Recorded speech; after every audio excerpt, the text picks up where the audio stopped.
माऊली, अगं कशी आहेस? अगं किती आनंद तुझ्या चेहऱ्यावरचा. कुणीतरी अगदी घनिष्ठ आपल्या घरी येत असावं किंवा कुणी जवळचा नातेवाईक येणार असावं. अशा वेळेला जसा चेहरा फुलतो ना तसा दिसतोय तुझा चेहरा. भरती असो, या गणेशोत्सवाला लागणारी सगळी तयारी झाली आहे ना? म्हणजे तुळस, दुर्वा, नारळ, हळद, आता तुझा अख्खा जन्म गेला भगवंताच्या सेवेत. त्याच्यात मी पामर तुला काय सांगणार ग? पण आपली आठवण करत होतो. काय म्हणतेस माऊली? दुर्वा राहिल्या? असं करून कसं चालेल माऊली? माऊली, अगं गणपतीला दुर्वा किती प्रिय आहेत हे माहित नाही का तुला? ते काही सामान्य तृण नव्हे, त्याचा महिमा मोठा अगाध आहे. तर जरा 2 घटका बैस आणि ऐक मी काय सांगतो ते. अगं, कौंडिण्य नावाचे एक महान ऋषी होते. त्यांच्या आश्रमामध्ये दररोज सागर संगीत गणरायाची आराधना होत असे. आणि एके दिवशी त्या आश्रमामध्ये गणेश यागाचं आयोजन चाललं होतं.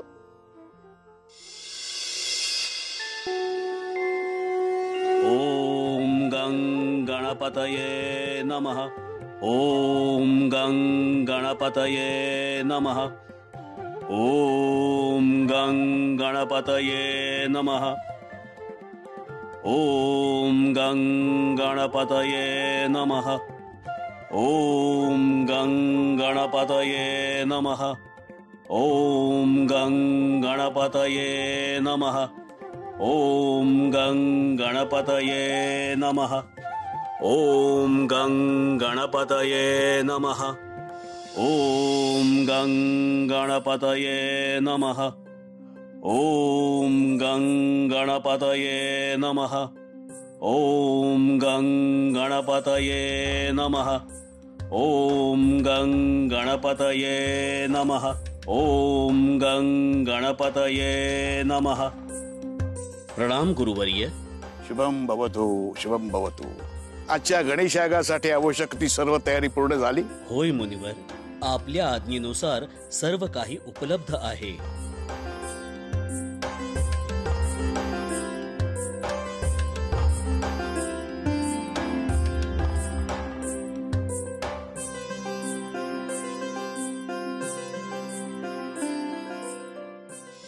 ठीक आहे. आज गणेश याग संपन्न होणार, त्यासाठी आवश्यक ती दुर्वा व पुष्पे कुठे आहेत? गुरुमाता अरण्यातून दुर्वा व पुष्प घेऊन कुठल्याही क्षणी आश्रमात उपस्थित होतील.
क्षमा करा स्वामी,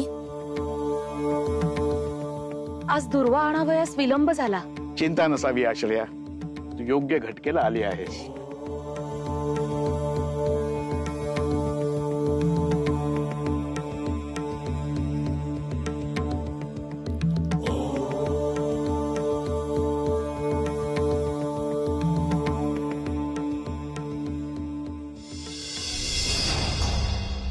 स्तब्ध पुत्रा,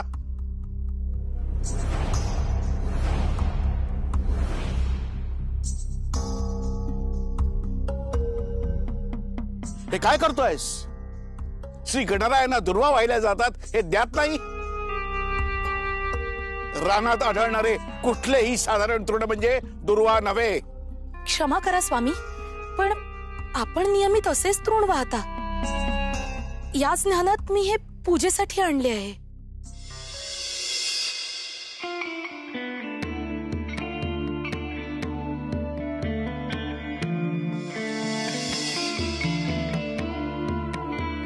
देवी,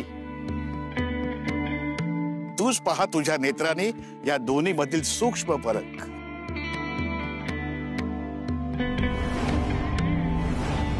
दुर्वा जरी तृण असल्या तरी प्रत्येक तृण म्हणजे दुर्वा नव्हे. ही खरी दुर्वा, ही नव्हे. श्री गणरायानेच आपल्या हातून पातक होण्यापासून वाचवलं. क्षमा असावी स्वामी, हा प्रमाद माझ्याच हातून घडला आहे. देवी, दुर्वा या वनस्पतीला अनन्यसाधारण महत्व आहे. म्हणूनच श्री गणरायांप्रमाणे दुर्वा सुद्धा वंदनीय आहेत.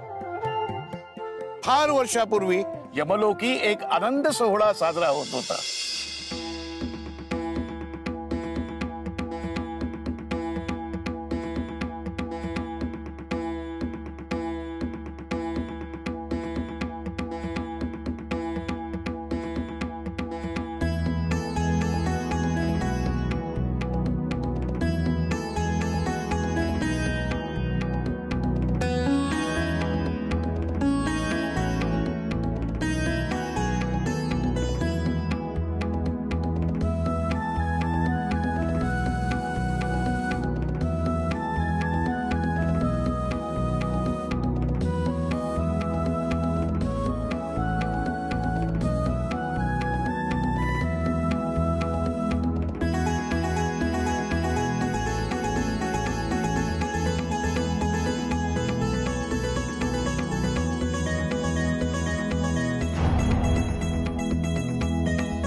अद्भुत, अकल्पनीय, तिलोत्तमा, तुझ्या सौंदर्यापुढे स्वर्ण देखील कवडी मोलाचा ठरेल.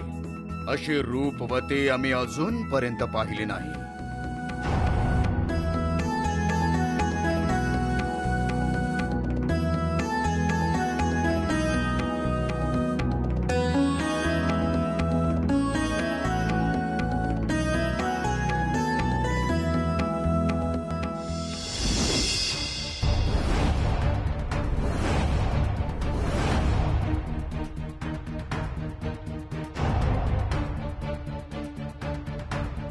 यमराज, अहो काय करताय आपण? सभेच्या नियमांचे आपल्या हातून उल्लंघन होते आहे. उल्लंघन?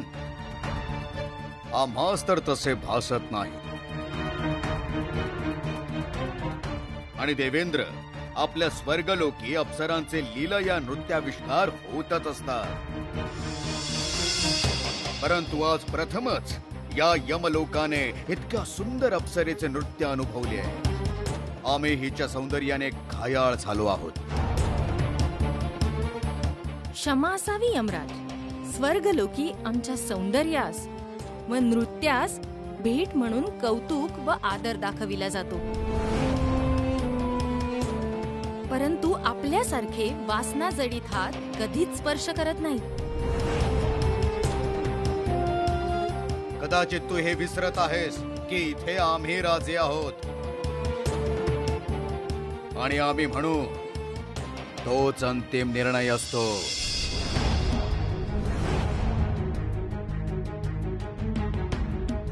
आपले वर्तन कुठल्याही प्रकारे समर्थनीय नाही.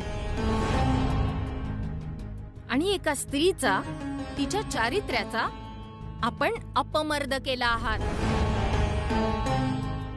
आणि आता येथे जे काही घडेल त्या परिणामांचे दायित्व माझ्यावर नाही.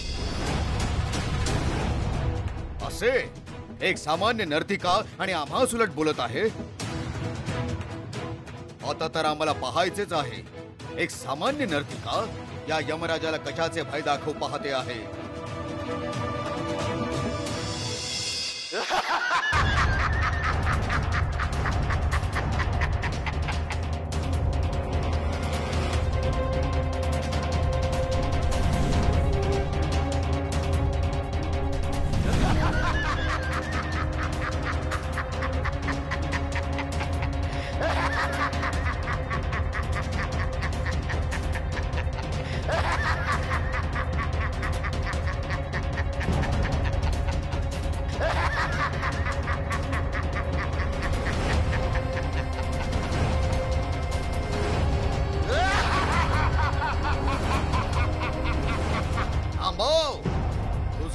घोर हास्य.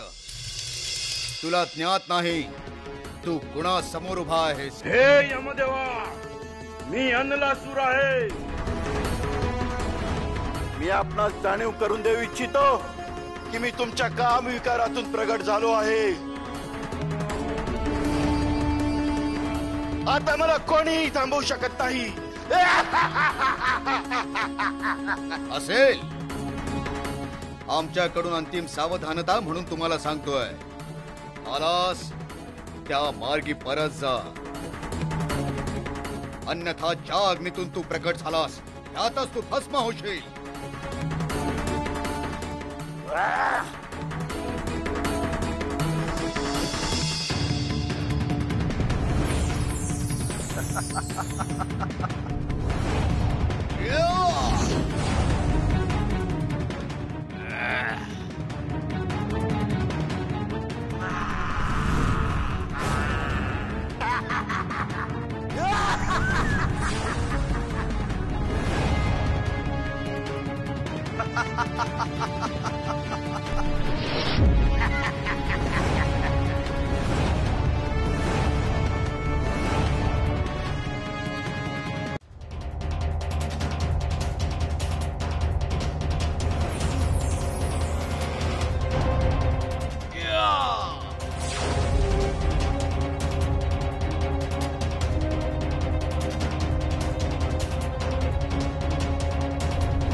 मला नष्ट करायचे प्रयत्न कराल तितकीच माझी शक्ती वाढत जाईल.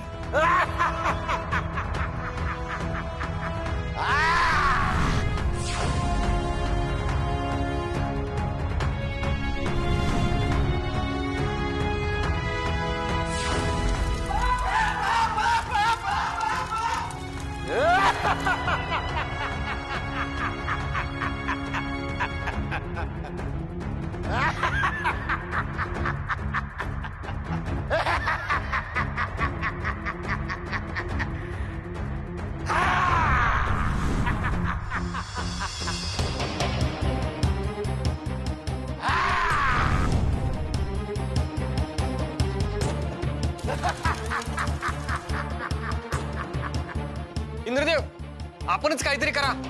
थांबवा हा नरसंहार, नाहीतर भूलोक राख होऊन जाईल. तिलोत्तमा, तुम्हीच हा विनाश थांबवू शकता. तुम्हीच याची निर्माती आहात. कृपा करा आणि हा विनाश थांबवा. नाही देवेंद्र, हे अग्नितांडव शमविणे माझ्या देखील हाती नाही. माझ्याच काय, ज्यांच्या दुष्कृत्यातून ह्याची निर्मिती झाली त्यांना देखील हे थांबवणे शक्य नाही. कल्पनाही करवत नाही इंद्रदेव. माझी शक्ती निष्प्रभ ठरेल असा हा दानव रोखायचा तरी कसा?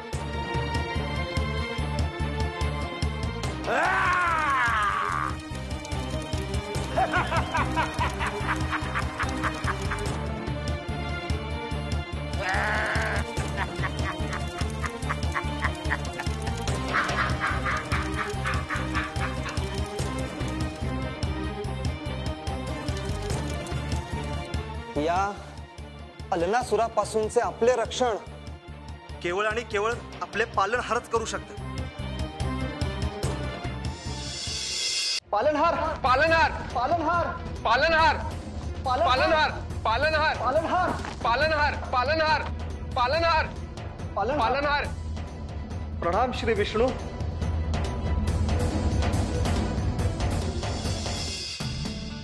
काय झालं देवेंद्र? आपण इतके भयभीत? कसे शांत हो? आपल्यापासून सत्य लपून राहिले आहे का? आपला रोग अल्लासुराच्या अत्याचाराकडे आहे. होय प्रभू. अहो कुठून हे महाभयंकर संकट आमच्यावरती पडले. कितीही प्रयत्न केला तरी नष्ट होत नाही. प्रभू, आम्ही सर्वदेव हतबल झालो आहोत. आता तुम्हीच आमच्याकरिता एकमेव आशेचे किरण आहात. प्रभू, काहीतरी करा.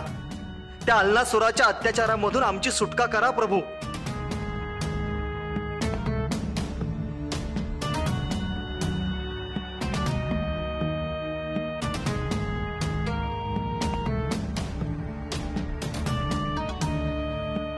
पालनहार, आपण चिंतित का? चिंतित नाही, विचाराधीन आहोत. या अल्लासुराचा बिमोड आम्ही नाही करू शकत. असे म्हणू नका पालनहार. आपण असे म्हणालात तर आम्हा तारणार तरी कोण? एकमेव विघ्न विनाशक श्री गणरायच अल्लासुराच्या अत्याचारातून सुटका करू शकतात.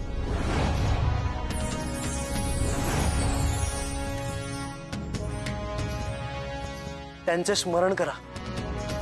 हा एकमेव पर्याय आहे. श्री गणराय,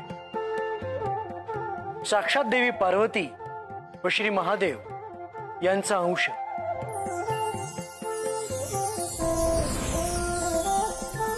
शक्ती व बुद्धीची देवता, कलागुणांचा अधिपती, त्यांच्याकडूनच या महाराक्षसाचा संहार होईल. त्यांचे स्मरण करणे आवश्यक आहे.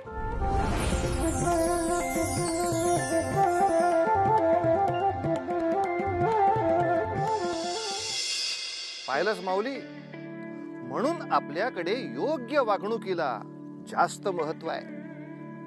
आता त्या यमराजानं त्या अप्सरेशी असं गैरवर्तन केलं नसतं तर या भीषण परिणामांना सामोरं जावंच लागलं नसतं त्याला. म्हणूनच आपण आपल्या मुलाबाळांना नेहमी सांगत असतो की बाबांनो, चांगलं सदाचाराला धरून वागत चला, नाहीतर मग आपल्यात सुद्धा असा प्रतिकात्मक अनलासूर जन्माला येऊ शकतो. आपण ह्या ज्या सगळ्या कथा बघतोय ना, या सगळ्या कथा अप्रत्यक्षरित्या आपल्याला हाच तर उपदेश करत असतात. आता श्री गणेश या अनलासुराचा कसा बिमोड करतील ते पाहूच पुढील भागात.